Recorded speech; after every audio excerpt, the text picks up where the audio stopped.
And now, it's time for another Dice Tower review with Tom Vasel. Hey folks, today we're taking a look at a game called Festival of a Thousand Cats, which sounds like a horror movie, but it's not. There's a lot of cats there. Meow, meow, meow, meow, meow, meow, meow, meow, meow, meow, meow, meow, meow, meow, meow. I'm kind of digressing here. This is a trick-taking game of sorts. You're trying to play cards at the right time to take points, trying to get those delicious fish for those cats, because there's 1,000 of them. Here's how it plays.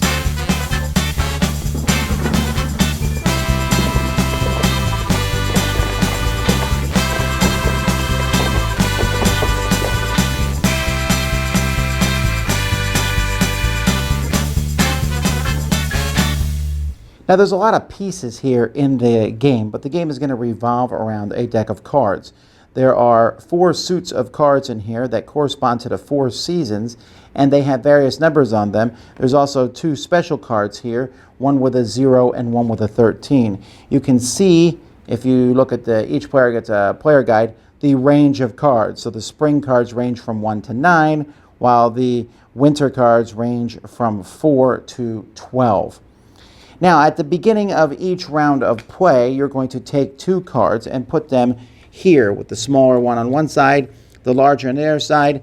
You have these tokens here, and so I'm going to put these tokens, since these cards are blue and green, I put them on the top, and the orange and gray ones are on the bottom. In the first round, you have to play an orange or a gray card. You may not play a blue or green card. Now, before we go any farther, we should talk about what we're trying to do. You're trying to get points. Fish on cards are worth points, so you want to win cards with fish. Crows are worth negative points, so you definitely don't want crow cards. Alcohol, booze, is worth 2 points for each one you take, unless you take 3, in which case you get no points for the alcohol, and you only get half your fish points.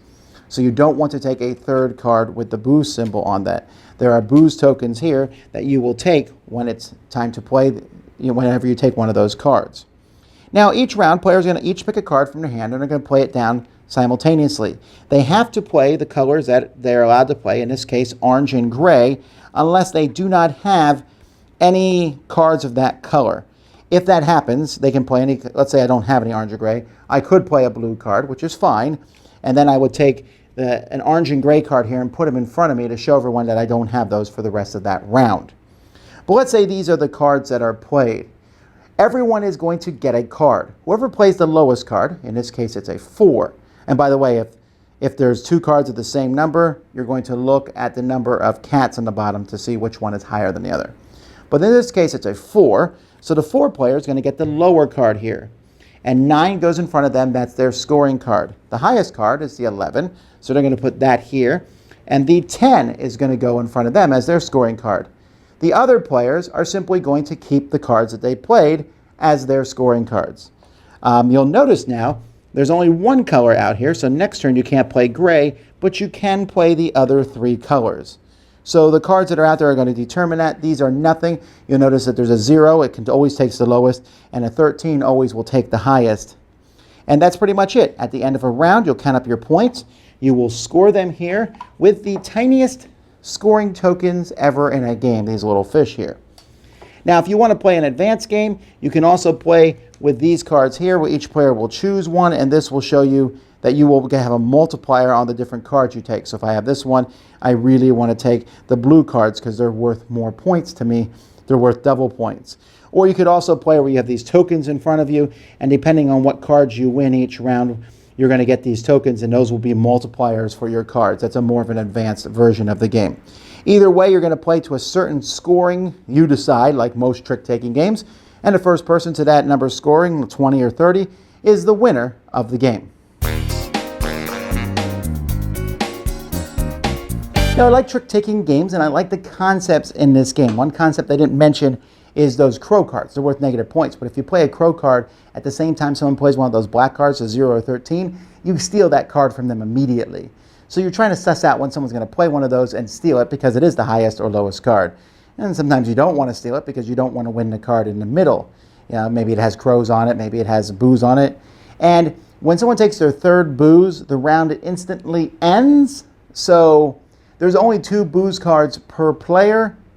In fact, when you deal out the cards, you deal out those first to everybody so that everyone has the same amount of them. It's not like one person's stuck with a whole pile of them. And then you deal out the rest of the cards. And therein lies my problem with this game. I like the concept of the game. It's interesting. You're playing cards. It's a trick-taking game, but you play all the cards at the same time. That's fine. You have to play the 2 different colors or 3, or depending on what's out there and what's marked.